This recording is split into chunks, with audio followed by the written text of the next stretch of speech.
যদি দোকানের মতো ফ্রুট কেক বাড়িতে বানিয়ে নেওয়া যায় তো কেমন হবে বলুন তো। আজকে আপনাদের সাথে ফ্রুট কেকের রেসিপি শেয়ার করব খুবই সহজভাবে। কোনো ইলেকট্রিক বিটার লাগবে না, কোনো ওভেন লাগবে না, তুলোর মতো স্পঞ্জ সফট। আপনার কেকটি বাড়িতেই তৈরি করতে পারবেন আপনাদের বাচ্চাদের টিফিনে বা যে কোনো সময় আপনারা এই কেকটি বানিয়ে খেতে পারবেন খুবই সহজভাবে। কম উপকরণ দিয়ে তৈরি করে দেখাবো একদম দোকানের মতো পারফেক্ট ফ্রুট কেক। চলুন তাহলে মূল রেসিপিতে চলে যাই। তো রেসিপিটি তৈরি করার জন্য এখানে আমি নিয়ে নিচ্ছি হাফ কাপের 1 টেবিল চামচ কম ময়দা, অবশ্যই ময়দা ব্যবহার করতে হবে। দিয়ে দিচ্ছি হাফ চা চামচ পরিমাণে বেকিং পাউডার, দিয়ে দিচ্ছি 1 টেবিল চা চামচ পরিমাণে কর্নফ্লাওয়ার। এখানে অবশ্যই কর্নফ্লাওয়ার ব্যবহার করবেন, কর্নফ্লাওয়ার আর অ্যারারুট একই হয়। তো এখানে দিয়ে দিচ্ছি 1 টেবিল চা চামচ গুঁড়ো দুধ। গুঁড়ো দুধটা চাইলে স্কিপ করতে পারেন, দিলে কেকের স্বাদ বহুগুণে বাড়বে। তো শুকনো উপকরণগুলোকে খুব ভালো মতো একটা চালনির সাহায্যে চেলে নিচ্ছি। চেলে নেওয়া হয়ে গেলে হ্যান্ড উইক্সের সাহায্যে বা স্প্যাচুলার সাহায্যে খুব ভালো মতো মিক্স করে ঢাকনা দিয়ে ঢেকে একটা সাইডে রেখে দেবো। অবশ্যই খুব ভালো মতো চেলে মিক্স করে নিতে হবে।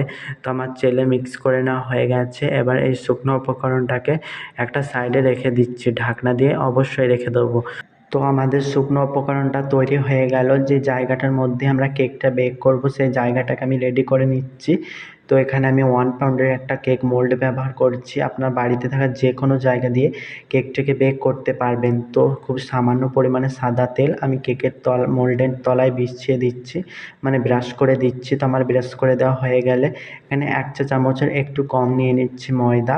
তো এরকমভাবে কেকের মোল্ডটার তলাটা কোট করে নিচ্ছি। কোনো লেখালেখি কাগজ বা বেকিং পেপার লাগবে না, এই প্রসেসটা অবশ্যই ফলো করবেন। তো আমাদের তৈরি হয়ে গেল কেক মোল্ড।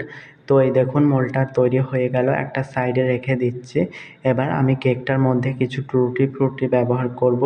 আপনারা চাইলে মোরব্বা কুচি বা চেরি কুচি বা বাদাম কুচিও ব্যবহার করতে পারেন।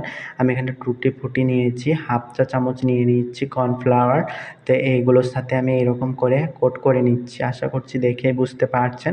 আপনাদের কাছে যদি কর্নফ্লাওয়ারটা না থাকে তো এখানে ময়দা দিতে পারেন। তো আমি যখন কর্নফ্লাওয়ার শুকনো উপকরণের সাথে দিয়েছি, যদি আপনাদের হাতের কাছে না থাকে তাহলে স্কিপ করতে পারেন, তাতে কোনো সমস্যাই হবে না কেকের মধ্যে। তো এবার হচ্ছে রুম টেম্পারেচারে থাকা 2টা ডিম আমি ভেঙে নিয়েছি একটা শুকনো মিক্সিং বোলের মধ্যে। ডিম দুটো অবশ্যই রুম টেম্পারেচারে হতে হবে। ডিমের কুসুম 2টা আমি তুলে নিচ্ছি। তো এরকমভাবে সাবধান সহ ডিমের কুসুম 2টা আমি তুলে নিচ্ছি। এবার হচ্ছে হ্যান্ড উইক্সের সাহায্যে ঠিক এরকমভাবে একটু বিট করে নিচ্ছি। তো এরকমভাবে হাতটাকে একটু জোরসে নাড়লেই কিন্তু এই বিটটা খুব তাড়াতাড়ি হয়ে যাবে। তো দেখুন কতটা তাড়াতাড়ি এই ডিমের ফোমটি হয়ে গেল। তো এরকম ফোমি ফোমি হয়ে গেলে এখানে হাফ কাপের একটু কম চিনি দিয়ে দিচ্ছি। আপনার নিজেদের স্বাদ মতো চিনি এটা ব্যবহার করতে পারবেন, তাতে কোনো সমস্যা নেই। একই প্রসেসে আমি হ্যান্ড উইক্সটাকে বিট করে নিতে থাকছি। তো এরকমভাবে বিটটা করে নিচ্ছি যতক্ষণ না চিনিটা গলে যায়, ডিমের ফোমটি পারফেক্ট পজিশনে চলে না আসে। তো এই দেখুন আমার চিনিটা খুব ভালো মতো গলে গেছে, ডিমের ফোমটি পারফেক্ট পজিশনে চলে এসছে। আপনাদেরকে দেখিয়ে দিচ্ছি ডিমের ফোমটি ঠিক কীরকমভাবে তৈরি করে নিতে হবে। তো এইরকমভাবে ক্রিমি ক্রিমি করে ডিমের ফোমটি তৈরি করে নিতে হবে।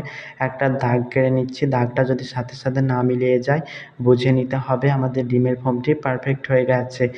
তুলে রাখা ডিমের কুসুম 2টা দিয়ে দিচ্ছি এখানে 1 চা চামচ পরিমাণ ভ্যানিলা এসেন্স। আপনাদের কাছে যদি ভ্যানিলা এসেন্স না থাকে তো এলাচের গুঁড়ো ব্যবহার করতে পারেন। এই পর্যায়ে আপনারা 1 টেবিল চা চামচ তেলও ব্যবহার করতে পারবেন। তো আমি তেল বা বাটার কিছুই দিচ্ছি না, আপনাদেরকে সহজভাবে তৈরি করে দেখাচ্ছি। উপকরণগুলো একটু মিলিয়ে নিচ্ছি হ্যান্ড উইক্সের সাহায্যে। তো আমার মিলিয়ে নেওয়া হয়ে গেছে। এবার যে শুকনো উপকরণ তৈরি করে রেখেছিলাম সেটা আমি হাফ দিয়ে দিচ্ছি। তো এরকম করে হাফ প্রথম ধাপে আমি শুকনো উপকরণ দিয়ে খুবই আলতোভাবে ফোল্ডিং মেথডে মিক্স করে নিচ্ছি। অবশ্যই এই কেকটা বানাতে, স্পঞ্জ কেক বানাতে খুবই আলতোভাবে ফোল্ডিং মেথডে মিক্স করে নিতে হবে। এক পাশ দিয়ে ঘুরিয়ে ঘুরিয়ে খুবই আলতোভাবে মিক্স করে নিতে হবে। আমি এই পার্টটা কিন্তু একদম কাটি না কেক বানানোর ক্ষেত্রে, আপনারা দেখে শিখতে পারবেন বলে আমি কিন্তু কাটি না। তো এরকমভাবে হ্যান্ড উইক্সের সাহায্যে ঘুরিয়ে ঘুরিয়ে প্রথম ধাপের শুকনো উপকরণ মিক্স করে নেওয়া হয়ে গেল। তো খুবই সহজভাবে মিক্স করে নেওয়া হয়ে যায়। আপনারা একটু সময় নিয়ে খুবই আলতোভাবে মিক্স করে নেবেন। তো দ্বিতীয় ধাপে সম্পূর্ণ শুকনো উপকরণটা দিয়ে দেওয়া হয়ে গেলে খুবই ভালো মতো সেম পদ্ধতি অবলম্বন করে আলতোভাবে মিক্স করে নিচ্ছি। তো আমার মিক্স করে নেওয়া কমপ্লিট। তো এবার হচ্ছে যে টুটি ফুটিগুলো আমরা রেডি করে রেখেছিলাম সেটা আমি দিয়ে দিচ্ছি। তো দিয়ে খুবই আলতোভাবে মিক্স করে নিতে হবে এই পর্যায়ে। যতটা আমরা কেকটার ব্যাটারটি তৈরি করতে মিক্স করেছি তার থেকে আলতোভাবে একটু মিক্স করে নিচ্ছি, বেশিক্ষণ মিক্স করার দরকার নেই। তো এরকমভাবে একটু জাস্ট মিক্স করে নিলেই হয়ে যাবে। তো মোল্ডের ধারের ব্যাটারগুলো আমি মাঝ বরাবর এনে দিচ্ছি। তো আপনারা ব্যাটারের থিকনেসটা দেখেই বুঝতে পারছেন। তো এরকম থিকনেসের একটা ব্যাটার তৈরি করে নেবেন। তৈরি করে রাখা মোল্ডের মধ্যে আমি সম্পূর্ণ ব্যাটারটি ঢেলে দিচ্ছি। অবশ্যই খুব ভালো মতো সম্পূর্ণ ব্যাটারটি ঢেলে দেবেন। তো রেসিপিটি ভালো লাগলে ভিডিওটিতে একটা অবশ্যই লাইক দিয়ে দেবেন। তো রেসিপিটি কেমন লাগলো অবশ্যই আমাকে কমেন্ট বক্সে জানাবেন। তো রেসিপিটি বুঝতে যদি ভুল হয়ে থাকে অবশ্যই আমি রিপ্লাই দিয়ে বুঝিয়ে দেওয়ার চেষ্টা করব, কমেন্ট করে জানাবেন।